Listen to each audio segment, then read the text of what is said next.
Genèse chapitre 19. Les deux anges arrivèrent à Sodome sur le soir, et Lot était assis à la porte de Sodome. Quand Lot les vit, il se leva pour aller au-devant d'eux, et se prosterna la face contre terre. Puis il dit, « Voici, mes seigneurs, entrez, je vous prie, dans la maison de votre serviteur, et passez-y la nuit.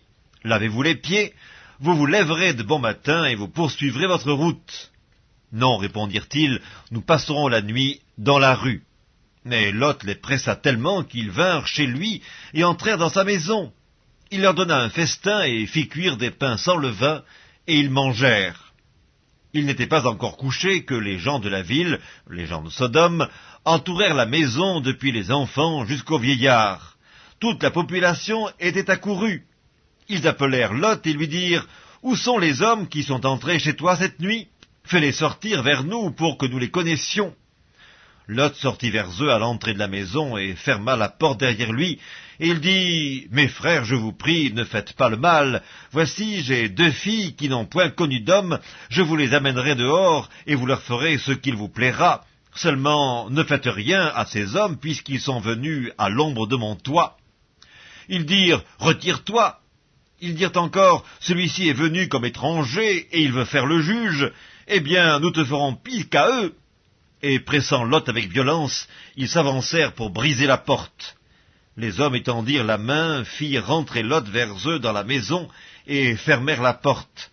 Et ils frappèrent d'aveuglement les gens qui étaient à l'entrée de la maison, depuis le plus petit jusqu'au plus grand, de sorte qu'ils se donnèrent une peine inutile pour trouver la porte. Les hommes dirent à Lot, « Qui as-tu encore ici ? Gendre, fils et filles, et tout ce qui t'appartient dans la ville, fais-les sortir de ce lieu, car nous allons détruire ce lieu parce que le cri contre ses habitants est grand devant l'Éternel.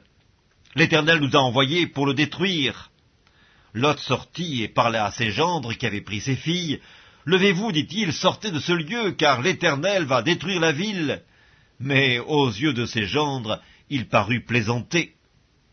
Dès l'aube du jour, les anges insistèrent auprès de Lot en disant, « Lève-toi, prends ta femme et tes 2 filles qui se trouvent ici, de peur que tu ne périsses dans la ruine de la ville. » Et comme il tardait, les hommes le saisirent par la main, lui, sa femme et ses 2 filles, car l'Éternel voulait l'épargner. Ils l'emmenèrent et le laissèrent hors de la ville.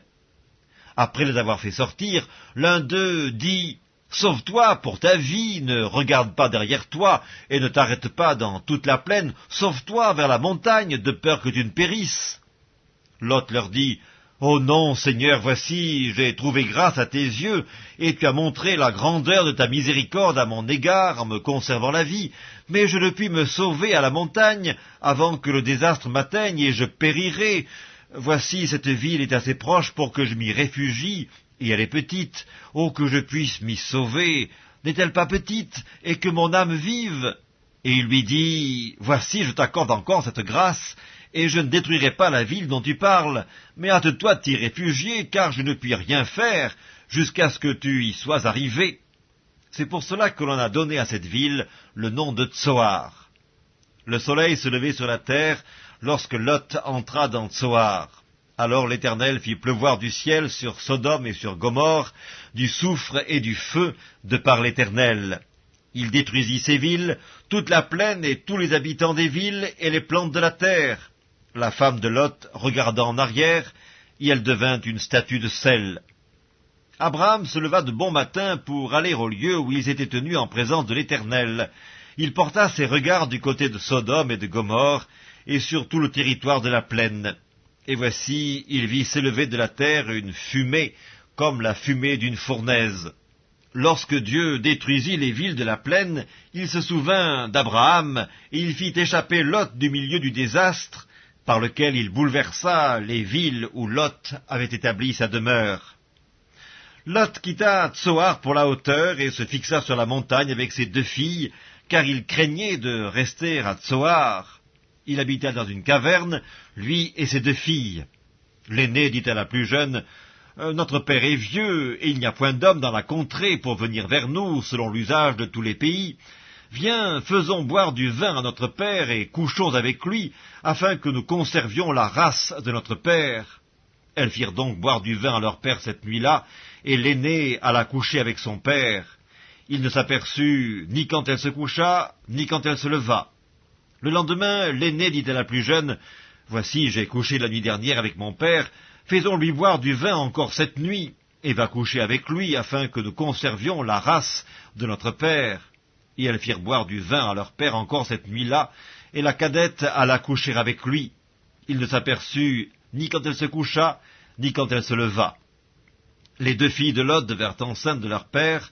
L'aînée enfanta un fils qu'elle appela du nom de Moab, c'est le père des Moabites jusqu'à ce jour. La plus jeune enfanta aussi un fils qu'elle appela du nom de Ben-Ammi, c'est le père des Ammonites jusqu'à ce jour.